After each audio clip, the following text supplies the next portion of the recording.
तो बिना देर किए आइए स्टार्ट करते हैं। गणित में हमारे जो पेपर आता है कि 5 मार्क्स के इससे सवाल आते हैं। मैट्रिक्स इसको अंग्रेजी में कहते हैं। ये बड़ा ही पसंदीदा होता है। अगर ये टॉपिक, ये चैप्टर की बात करूं तो ये टॉपिक बहुत ही अच्छा है, लेकिन बिहार बोर्ड इसको तवज्जो नहीं देता है। प्यारे साथियों, नमस्कार, स्वागत, आभार आप सभी का बिहार के number 1 YouTube channel Bihar board science Vidyakul पर। साथियों, आज हम चर्चा करने वाले हैं सिलेबस को लेकर के कि कक्षा 12 में क्या सिलेबस है, गणित में क्या चैप्टर्स आने हैं, क्या चैप्टर्स कटे हैं, आपके कक्षा 12 में कौन कौन सा चैप्टर पूछा जाएगा, कितना कट चुका है और कितना आपके एग्जाम में आएगा, कितने मार्क्स का कौन सा टॉपिक आपका वेटेज कर रहा है, कौन सी किताब आपको पढ़नी है, कौन सी किताब आपको नहीं पढ़नी है, इन तमाम चीजों के बारे में आज हम चर्चा करने वाले हैं। तो बिना देर किए आइए स्टार्ट करते हैं और समझते हैं वो अपने सिलेबस को। तो सबसे पहले अगर हम बात करें कि आपके गणित में कक्षा 12 की अगर हम बात करें तो सबसे पहला चैप्टर आपका होता है संबंध और फलन, जिसको अंग्रेजी में बोलते हैं रिलेशन एंड फंक्शन। एक बार सभी साथी एक बार कमेंट करके बताएंगे जरूर कि क्या आपने कक्षा 11 में संबंध और फलन यानी रिलेशन एंड फंक्शन को पढ़ा है कि नहीं पढ़ा है। क्या आपने कक्षा 11 में रिलेशन एंड फंक्शन को आपने पढ़ा है या नहीं पढ़ा है, एक बार कमेंट बॉक्स में जरूर बताएंगे। और नहीं पढ़ा है तो भी अच्छी बात है, अगर पढ़ा है तो भी अच्छी बात है, दोनों अच्छी बातें ही है बेटा।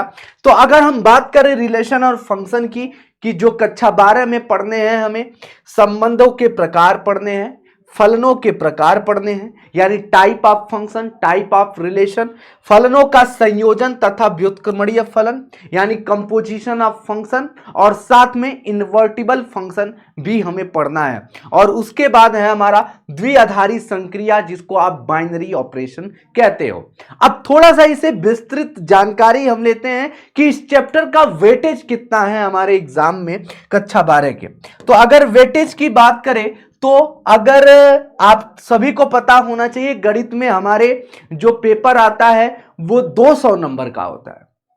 200 नंबर का होता है साथियों। हमें करना तो 100 ही मार्क्स का होता है, लेकिन हमारा जो सेट होता है वो 200 मार्क्स का होता है। तो सबसे पहले अगर हम बात कर रहे रिलेशन एंड फंक्शन की कि इस चैप्टर का वेटेज कितना है, तो मैं बता दूं आपको कि 5 मार्क्स के इससे सवाल आते हैं। 5 मार्क्स के मैक्सिमम, आपके 5 मार्क्स के।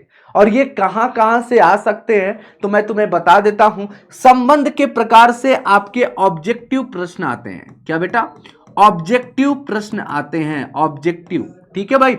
अगर फलनों के प्रकार की बात करूं तो यहां से लघु उत्तरी एक प्रश्न जरूर बनता है, शॉर्ट आंसर टाइप क्वेश्चन। फलनों का संयोजन, जिसमें हम फॉग और गॉफ पढ़ते हैं, या व्युत्क्रमणीय फलन, यहां से भी एक शॉर्ट आंसर टाइप और एक ऑब्जेक्टिव बन सकता है साथियों। ठीक है। तो कुल मिला जुला करके, और एक बार और याद रख लें, द्विआधारी संक्रिया से सिर्फ ऑब्जेक्टिव बनता है।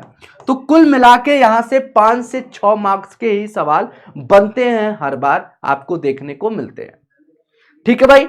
तो सबसे पहले ये आप लोग स्क्रीनशॉट ले सकते हैं कि पहले चैप्टर का आपके बिहार बोर्ड में क्या वेटेज है, हमें कितना पढ़ना है, ये सारी चीजें मैं आपको यहां पे बता दिया।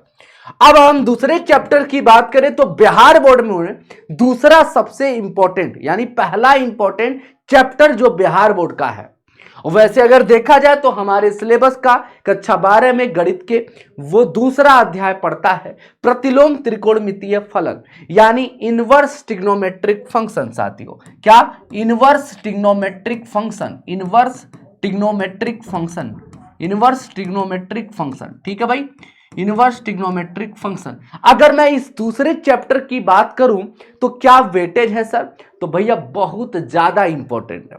यहां से लगभग आपके 25 से 30 मार्क्स के सवाल आते हैं, 25 से 30 मार्क्स के सवाल आते हैं। तो ये एक बड़ा नंबर है, आप देख सकते हो 25 से 30 मार्क्स। और ये स्कोरिंग चैप्टर भी है, क्योंकि यहां से ऑब्जेक्टिव कम से कम 15 से 20 होते हैं। 15 से 20 सवाल यहां से ऑब्जेक्टिव के रूप में देखे जाते हैं। अगर मैं शॉर्ट आंसर टाइप क्वेश्चन की बात करूं तो एक सवाल शॉर्ट आंसर टाइप में भी होता है और एक लॉन्ग आंसर टाइप में भी होता है। लॉन्ग आंसर टाइप में भी एक क्वेश्चन होता है और शॉर्ट आंसर टाइप में भी एक प्रश्न पूछता।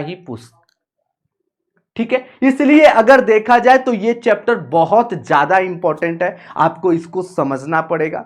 और यहां पे जान लीजिए कि एक क्वेश्चन शॉर्ट आंसर टाइप का जो होता है वो 2 मार्क्स का होता है, ठीक है, और long answer type question 5 marks का होता है। तो यानी यहां से हम कह सकते हैं कि आपको 5 मार्क्स ये हो गया, यहां से 2 मार्क्स आपको यहां से मिल जाते हैं, तो ये 2 मार्क्स और यहां से 5 मार्क्स, ठीक है भाई।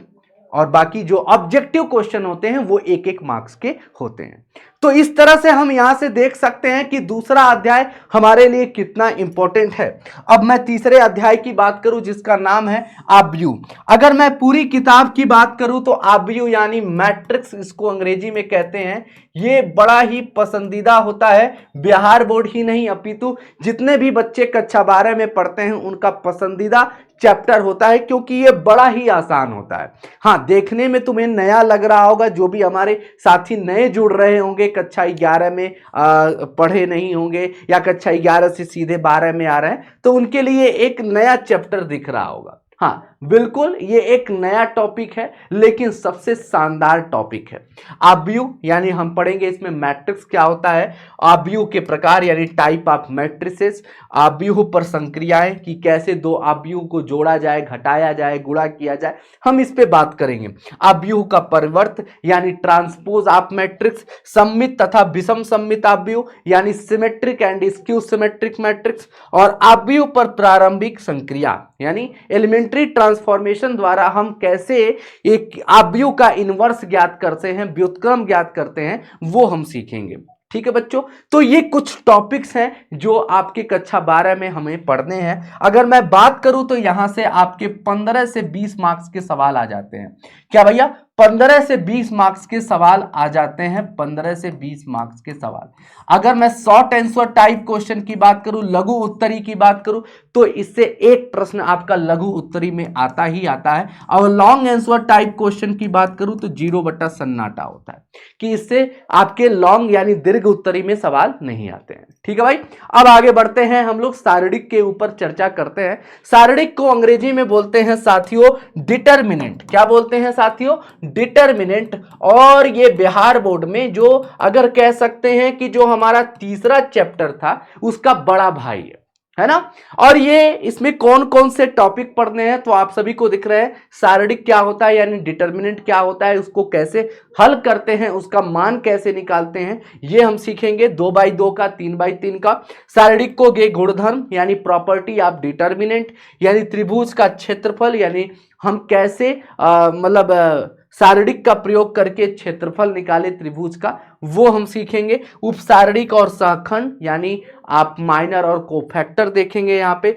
आव्यूह के सहखंडज और व्युत्क्रम ये चीज देखेंगे। और शारीरिक और आव्यूह के अनुप्रयोग, ये आपके 7 टॉपिक हैं जो यहाँ पे आपको पढ़ने हैं। अगर मैं बात करूं इसके वेटेज की तो यहाँ से भी आपके 15 से 20 मार्क्स के सवाल आते हैं। तो यहाँ से भी ऑब्जेक्टिव आता है, सब्जेक्टिव शॉर्ट आंसर भी आता है और लॉन्ग आंसर टाइप क्वेश्चन भी यहाँ से आता है। यहां से एक प्रश्न हमेशा फिक्स होता है कि एक क्वेश्चन फिक्स होता है साथियों कि लॉन्ग आएगा ही आएगा। ठीक है भाई, अब हम आगे बढ़ेंगे। सभी साथी एक बार जल्दी से कमेंट करके भी बताएंगे कि क्या आप इस चैप्टर के बारे में सुने थे। चलिए अब हम 5वें चैप्टर की तरफ आगे बढ़े यानी सातत्य तथा अवकलनीयता, जिसको कंटिन्यूटी एंड डिफरेंशियबिलिटी बोलते हो। अगर मैं इस अध्याय की बात करें तो थोड़ा बहुत अगर जो बच्चे कक्षा 11 में होंगे वो सातत्य के बारे में तो नहीं, लेकिन उन्होंने सीमा के बारे में जरूर पढ़ा होगा। थोड़ी मिलती जुलती चीजें यहां से पढ़ी होंगी तुमने। थोड़ा बहुत अवकलन के बारे में आपने चर्चा किया होगा, पढ़ा होगा। जो बच्चे हमसे क्लास 11th में पढ़े होंगे वो थोड़ा बहुत जानते होंगे कि अवकलन क्या होता है। ठीक है भाई, अब देखिए तो इसमें हमें क्या क्या पढ़ना है? सातत्य, अवकलनीयता, यानी डिफरेंशियबिलिटी क्या होती है, चरघातांकी तथा लघुगणकीय फलन, यानी हम एक्सपोनेंशियल और लॉगरिथमिक फंक्शन देखेंगे, फलनों के प्रचालिक रूपों के अवकलज यानी पैरामेट्रिक फंक्शन के हम कैसे अवकलन देखें, ये चीज देखा जाए। द्वितीय कोटि का अवकलन यानी सेकेंड ऑर्डर डेरिवेटिव, और यहाँ पे है मध्यमान प्रमेय जिसको मीन वैल्यू थ्योरम कहते हैं। तो ये कुछ ऐसे टॉपिक्स हैं जो हमें इस चैप्टर में, इस अध्याय में पढ़ने हैं। तो अगर मैं इस अध्याय की बात करूं तो दूसरा पसंदीदा चैप्टर होता है बिहार बोर्ड का। अगर मैं इससे बात करूं तो यहां से भी 25 से 30 मार्क्स के सवाल पूछे ही जाते हैं। यहां से बात करूं तो ऑब्जेक्टिव भी आता है, शॉर्ट आंसर टाइप भी और लॉन्ग आंसर टाइप, तीनों में इसका कहीं ना कहीं रोल होता है। ऑब्जेक्टिव की बात करूं साथियों तो कम से कम 15 से 20 नंबर के क्या होते हैं, इसके ऑब्जेक्टिव पूछे जाते हैं। स्कोरिंग चैप्टर है भैया। अगर शॉर्ट आंसर टाइप यानी लघु उत्तरी की बात करूं तो एक प्रश्न आपका, 1 से 2 प्रश्न भी रह जाते हैं, कभी कभी 2 क्वेश्चन भी पूछ देता है और 1 क्वेश्चन आपका लॉन्ग भी होता है। ठीक है भाई, तो कुल मिला जुला के आपको मैंने बता दिया, यहां से 25 से 30 मार्क्स के सवाल पूछे ही जाते हैं। अब मैं बात करूं अवकलज के अनुप्रयोग की बात करूं यानी एप्लीकेशन ऑफ डेरिवेटिव की बात करूं तो यहां राशियों के परिवर्तन की दर, वर्धमान तथा ह्रासमान फलन, स्पर्श रेखाएं तथा विलंब, सन्निकटन, उच्चतम तथा निम्नतम यानी मैक्सिमा एंड मिनिमा। अगर ये टॉपिक, ये चैप्टर की बात करूं तो ये टॉपिक बहुत ही अच्छा है, लेकिन बिहार बोर्ड इसको तवज्जो नहीं देता है, इससे सवाल बड़ा कम आता है। तो कुल मिलाकर अगर इसके वेटेज की बात करूं तो यहां से 5 मार्क्स के ही सवाल आते हैं, ज्यादा से ज्यादा उड़ के जाएगा तो 5 मार्क्स के सवाल।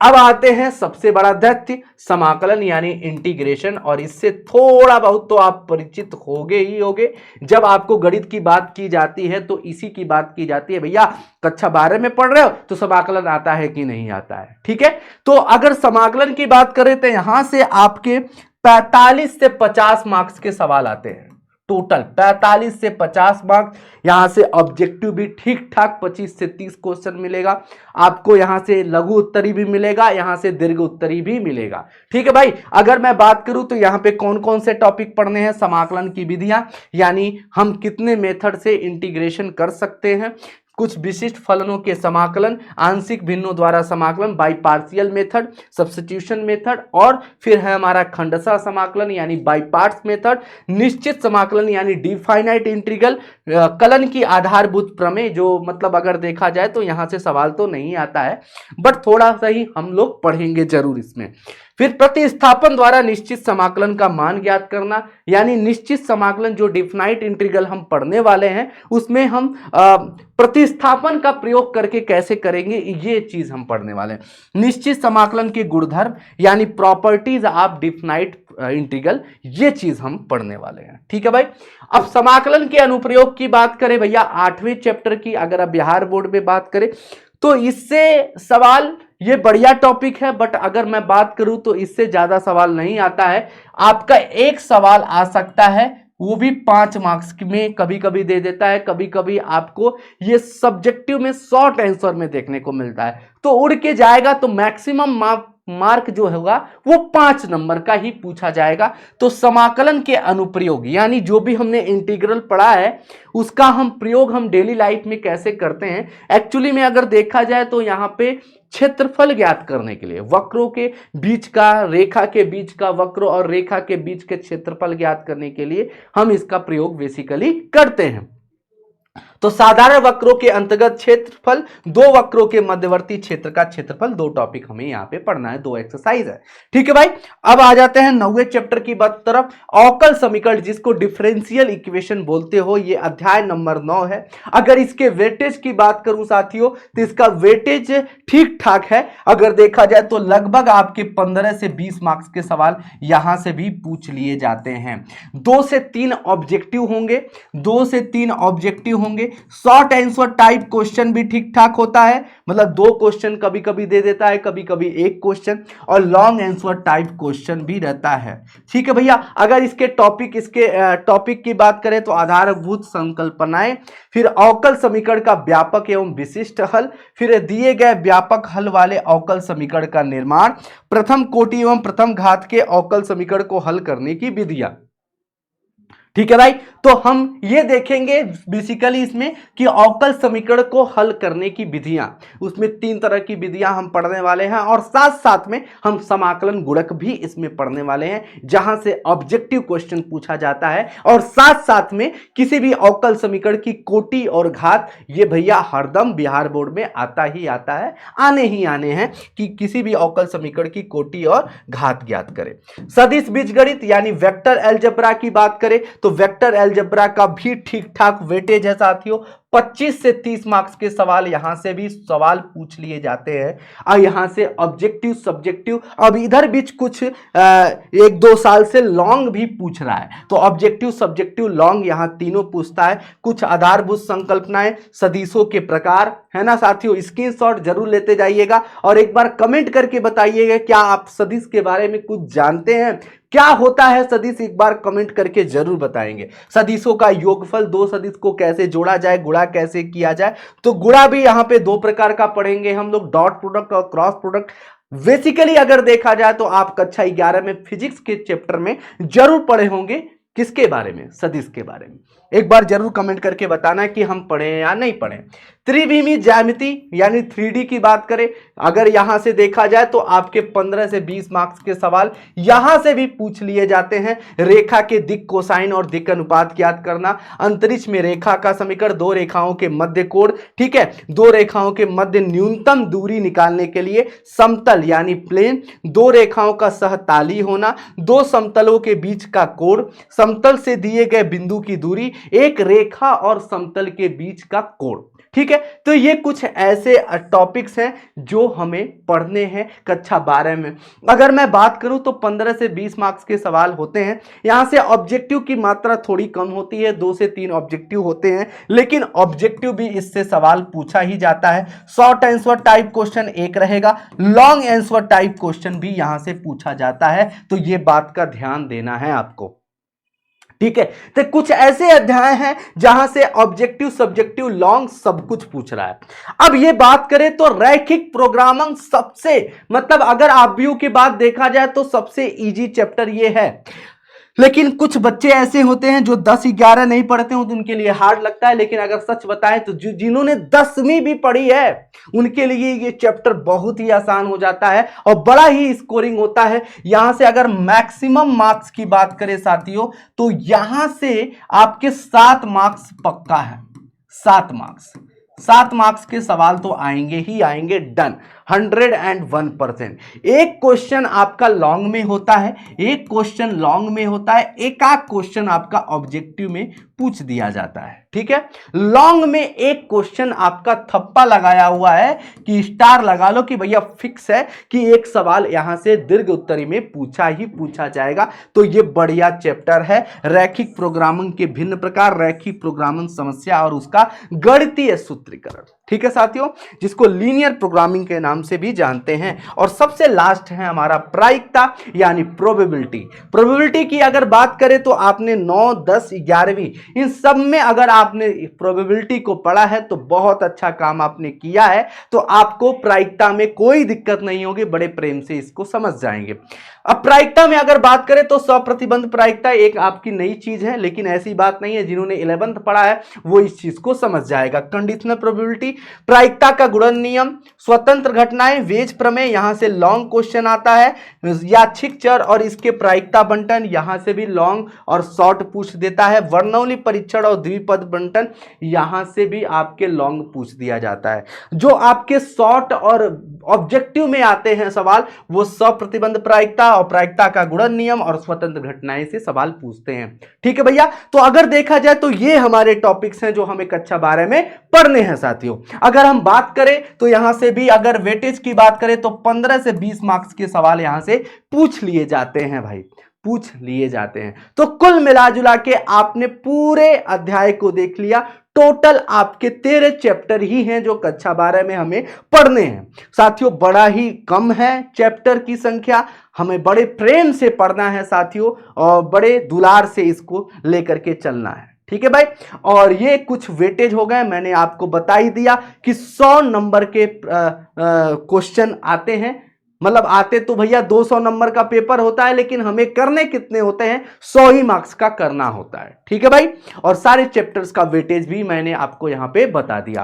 अब कुछ बच्चों का ये भी रहता है कि सर कौन सी किताब पढ़ें, तो कौन सी किताब पढ़ें, तो मैं सारी चीजें यहां पे डिटेल में बता देता हूं। सबसे पहले आपको एनसीईआरटी तो पढ़ना ही पढ़ना है, और साथ में कोई भी साइड बुक आप ले सकते हैं प्रैक्टिस के लिए।